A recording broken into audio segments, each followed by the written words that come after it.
abordagem diferente sobre cooperativas de trabalho e a recuperação delas no caso de falência, por exemplo, é um dos temas do Iluminuras de hoje. Afinal, é o assunto do livro mais recente do advogado Wilson Saad.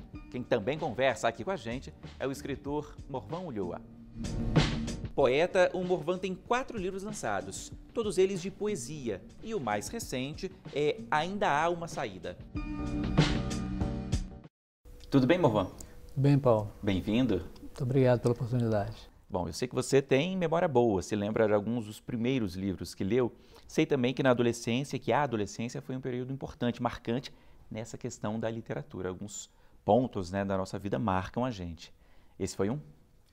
Sim, claro, eu não tenho uma memória tão remota assim, mas alguns livros, claro, que marcaram, né? Eu me lembro muito bem de Capitães de Areia, talvez pela linguagem livre e, de certa forma, revolucionária, isso me instigava muito.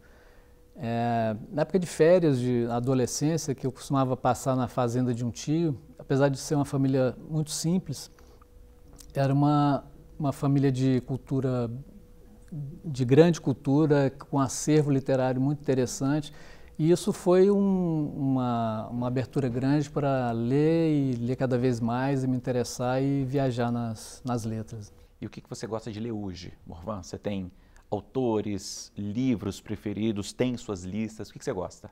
Eu leio de tudo, mas eu gosto muito de romances históricos, lógico, gosto muito de poesia, gosto de livros de psicologia, Freud, que acho que escreve muito bem, Jung, Osho, uma coisa bem eclética, né? Roberto Freire com a somaterapia. Meus autores preferidos, sem dúvida nenhuma, Kafka e Dostoiévski, são, para mim, fantásticos.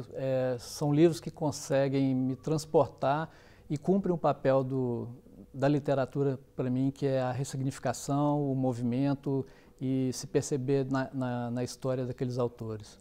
A poesia, sem dúvida nenhuma, Manuel de Barros, Mário Quintana, que são poetas que conseguem simplificar as letras e atingir o objetivo, a sofisticação, que é a simplificação, que é meu objetivo também, mas longe disso ainda, né?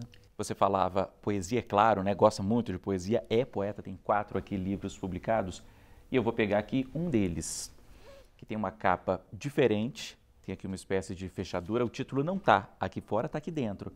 Entre mim e o que vejo. O que tem aqui, Morvan? A proposta desse livro, que foi um livro produzido com patrocínio do FAC, é justamente... Fundo de Apoio à Cultura? Isso, Fundo de Apoio à Cultura. Como eu sou agente cultural, nessa edição a gente fez esse trabalho conjunto com o patrocínio deles. E a ideia, topada pela editora, foi justamente fazer uma provocação. Não, eu não quero título na capa, eu quero que as pessoas tenham curiosidade, mas ao mesmo tempo precisa ser uma capa que instigue, né? Tá, não tem título, isso por si só não diz nada, né? Mas precisa ter alguma coisa que crie essa conexão, essa curiosidade. E o que eu imaginei foi justamente uma fechadura com um tema vermelho por dentro, que traz alguma sensualidade e que instigue as pessoas.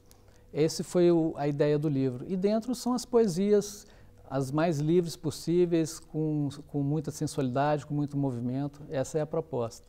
A capa é sua, inclusive. A capa é minha. Esse também faz parte da minha forma de trabalhar. Eu faço questão de produzir o livro por inteiro. Eu acho que isso aumenta o senso de pertencimento, ao mesmo tempo que aumenta a responsabilidade, me deixa tranquilo para apresentar ao público um trabalho que eu sei que foi feito inteiramente com todo o amor possível, independente da qualidade, de como as pessoas vão enxergar. Eu sei que aí não poderia ter mais dedicação e mais carinho do que foi colocado. Você me explicava aqui, até antes da gravação, que os poemas não têm uma unidade, né? São soltos, são livres. Também é a forma que você trabalha. Sim. A forma de criação, eu acho que isso é o DNA de cada autor, né? Seja em artes plásticas, em qualquer vertente de arte. Eu, particularmente, eu dependo muito do caos para produzir. Como o meu trabalho no sistema financeiro, você imagina a correria que é. Ao mesmo tempo tem essa coisa, né, que a gente carrega, esses monstros, esses demônios que precisam se expressar, né, e a gente precisa domá-los de alguma forma, traduzindo isso de uma forma palatável. E isso acontece no meio das outras coisas também, né? Enquanto eu estou produzindo o meu trabalho no banco, essas coisas aparecem e as ideias, as poesias, os versos, e essas coisas vão acontecendo dessa forma, no meio do turbilhão. Outras ideias estão aqui, né? Ainda Há Uma Saída, que é o seu livro mais recente. O que você pode falar aqui de Ainda Há Uma Saída para a gente? Qual que é a diferença para os outros 3, Morvan? Esse livro foi publicado agora em setembro, recentemente, né? E a proposta também foi de despertar curiosidade. Primeiro que é um tema que tem tudo a ver com a realidade que a gente tem vivido, é uma crítica que as pessoas têm feito, uma crítica positiva. Poxa, não podia ser mais oportuno o título Ainda Há Uma Saída. E eu tenho dito, olha, eu sei que há uma saída sim, mas não me pergunte qual é, você vai ter que descobrir. E a ideia do livro, mais uma vez, é uma provocação, né? A ideia é que as pessoas abram o livro e encontrem nas poesias uma saída para as suas angústias, como eu encontro para as minhas angústias, escrevendo. A ideia é que as pessoas consigam ressignificar o que eu escrevo para encontrar a sua própria saída. E você escreve todo dia? Não, eu não tenho uma forma regular de escrita. Posso eventualmente ficar meses sem escrever, ou isso pode ser uma coisa diária. Uma mesma poesia pode ser escrita num único dia, em poucas horas ou em vários meses. Não tem um critério. E isso é muito bom porque eu estou sempre me surpreendendo também. Não vira rotina. Você falava do banco, né?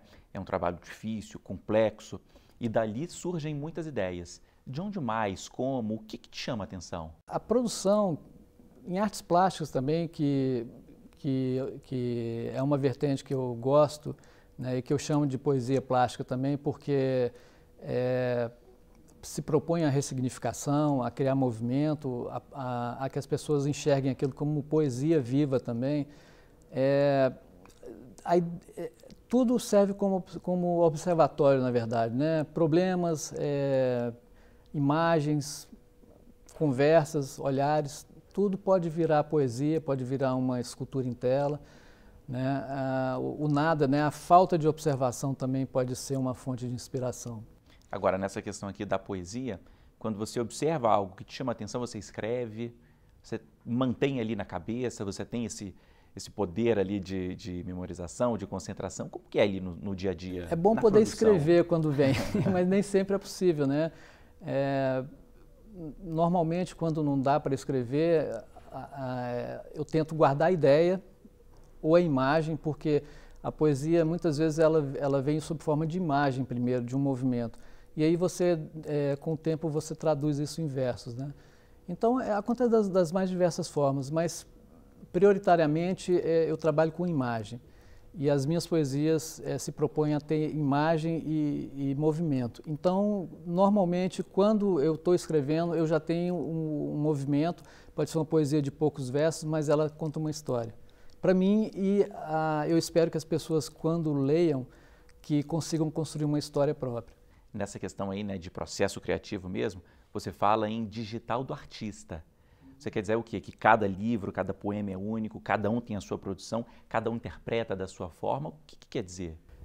Eu quis dizer que cada autor tem a sua forma de criar, cada pessoa que lê tem a sua forma de interagir com a obra, e isso é fundamental, né? No final das contas, o mais importante, seja em prosa, em verso, em uma obra concreta, em artes plásticas, a pessoa precisa enxergar naquilo um significado próprio, precisa ressignificar e tomar para si a propriedade daquilo que foi feito.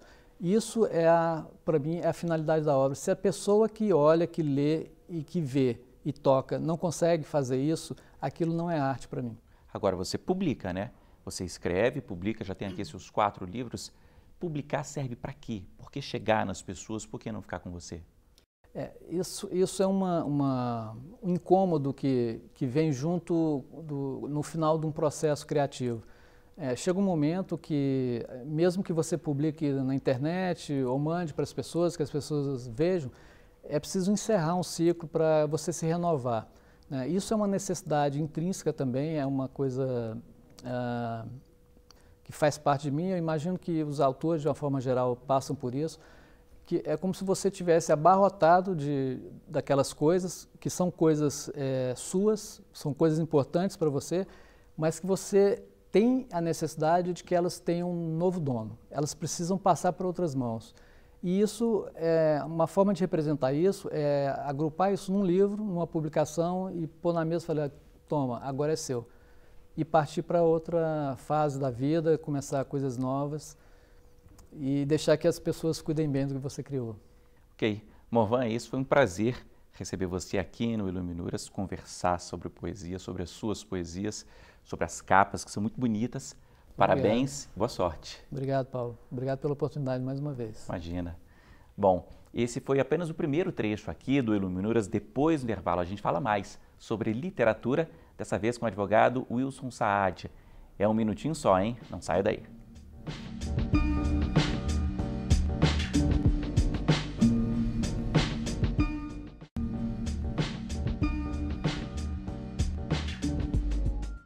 O Iluminuras já está de volta. Eu converso aqui neste segundo bloco com o advogado Wilson Saad. Aqui comigo, tudo bem, Wilson? Bem-vindo. Muito obrigado, Paulo. É uma satisfação poder estar aqui apresentando uma obra, essa oportunidade que vocês estão dando. Bom, que bom, eu já começo aqui com ela. Seu livro mais recente se chama A Recuperação Judicial das Cooperativas de Trabalho, a aplicação do procedimento previsto na Lei 11.101 de 2005 às cooperativas, à luz da política de redução de danos. É um nome aqui longo, comprido, e é uma pesquisa praticamente inédita, não é isso? Exatamente. O livro é fruto da minha pesquisa no mestrado, né? Eu fiz mestrado em Direito e Políticas Públicas pelo UniCeub e eu desenvolvi o tema a partir dessas pesquisas, inclusive proveniente de uma lacuna normativa que eu percebi durante a minha atividade profissional. É justamente isso que eu perguntaria. Por que esse tema, Wilson? O que te interessou? Na verdade, eu milito, né? Advogo na área do direito empresarial. E esse tema de cooperativa, apesar da importância das cooperativas, ele sempre é visto sob o prisma do direito do trabalho. E há uns anos atrás, não sei precisar, só me engano, há uns 4, 5 anos atrás, eu fui procurado por uma cooperativa de trabalho que precisava de um mecanismo jurídico para tentar se soerguer, uma recuperação judicial. E eu verifiquei que, embora a Lei 5764 de 71 seja um instituto jurídico que trouxe muitas novidades para as cooperativas de trabalho, ela nunca foi regulamentada no seu artigo 76, que trata justamente da moratória, né? E eu desenvolvi um trabalho, na época, com as devidas proporções, para tentar encaixar a Lei de Recuperação Judicial, que é de 2005, né, a recuperação judicial das empresas, né, das sociedades empresárias, para que fosse aplicado o procedimento nas moratórias das cooperativas de trabalho. E as cooperativas de trabalho hoje, Paulo, já adiantando, elas representam uma forma de competir com as grandes empresas, né? Elas têm um impacto muito grande no PIB e elas precisam realmente ter um mecanismo que permitam, nos momentos de crise, ter uma oportunidade de recuperação. Que hoje não existe, não é isso? Que essa hoje recuperação não existe. judicial, efetivamente, na lei não existe. Na lei não existe. Agora, dá exemplo para a gente, Wilson, uma grande cooperativa, por exemplo, para que as pessoas entendam melhor. A cooperativa de trabalho mais conhecida, que eu acho que todo mundo associa, é a Unimed, né? Agora, o que você concluiu, Wilson? É fruto do seu mestrado, você já disse aqui para a gente. Qual foi a conclusão que você defendeu aqui? Eu começo o livro explicando sobre as cooperativas, né? O que a ideia da cooperativa, como que as cooperativas existiram e nasceram, né? Na verdade, como é que funciona o modelo cooperativo, o cooperativismo. Eu faço no início toda essa introdução que eu acho importante, pegar inclusive o contexto histórico de formação das leis no Brasil, as leis estrangeiras que vieram, que deram inspiração para as leis brasileiras. Eu faço toda essa introdução. Depois eu coloco a importância das cooperativas, sobretudo de trabalho, né, que é o foco do livro, no Brasil. O que elas representam, a condição que ela hoje tem para poder ganhar mercado, para poder desenvolver riqueza, produzir riqueza, melhorar inclusive a forma de remuneração das pessoas que lá trabalham, né? Hoje nesse mercado de capitais tão competitivo, né? Como que elas hoje assumem essa feição. E depois eu entro realmente para a área do direito empresarial aplicado às cooperativas de trabalho.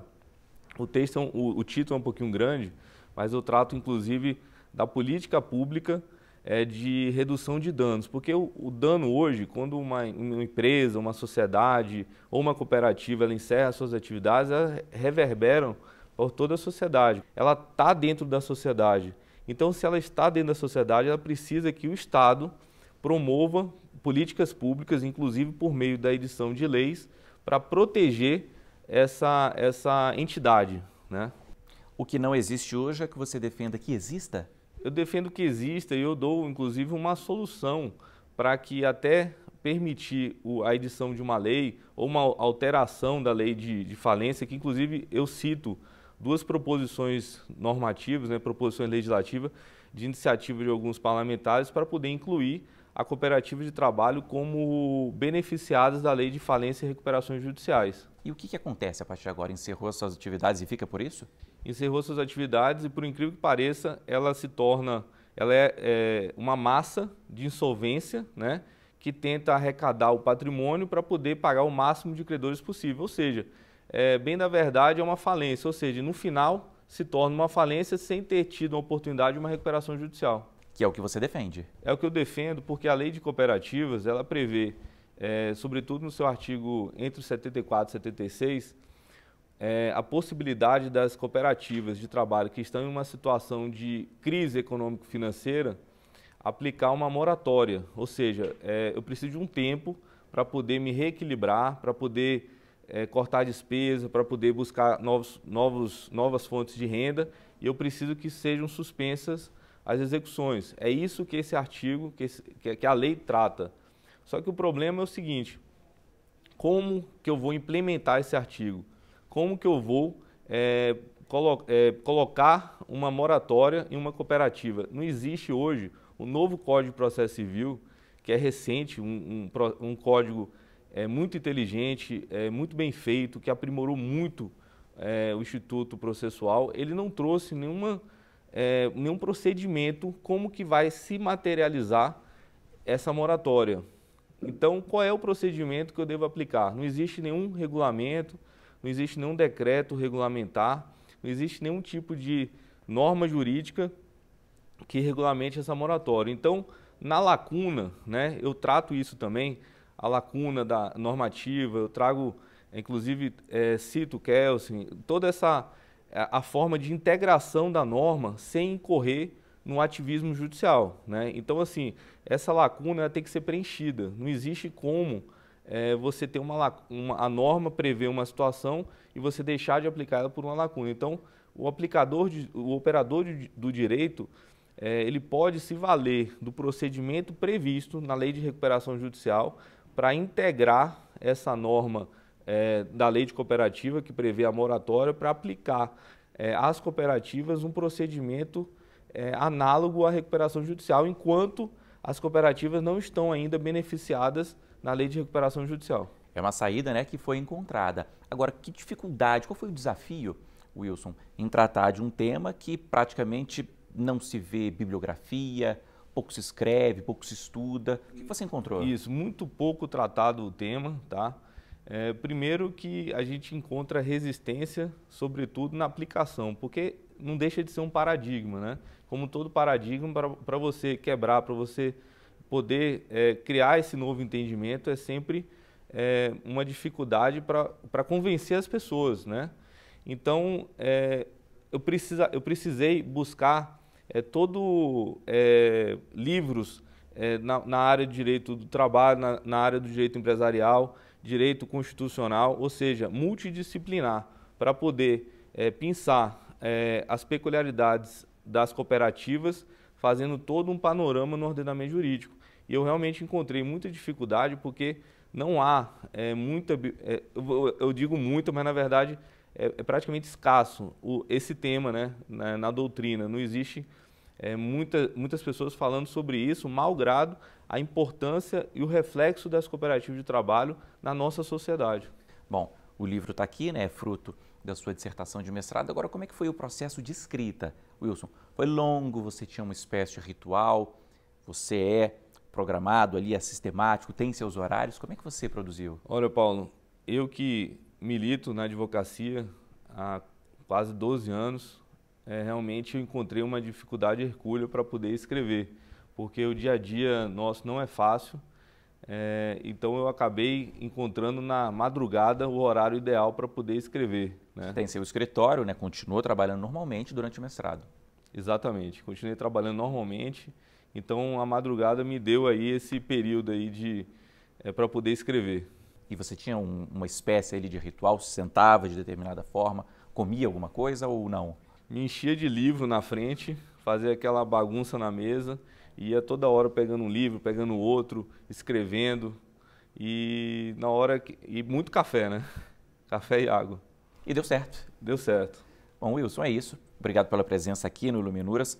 Foi bom, né? Foi um prazer conhecer um pouco mais aqui sobre a recuperação judicial, nessa ideia, né, de recuperação judicial de cooperativas.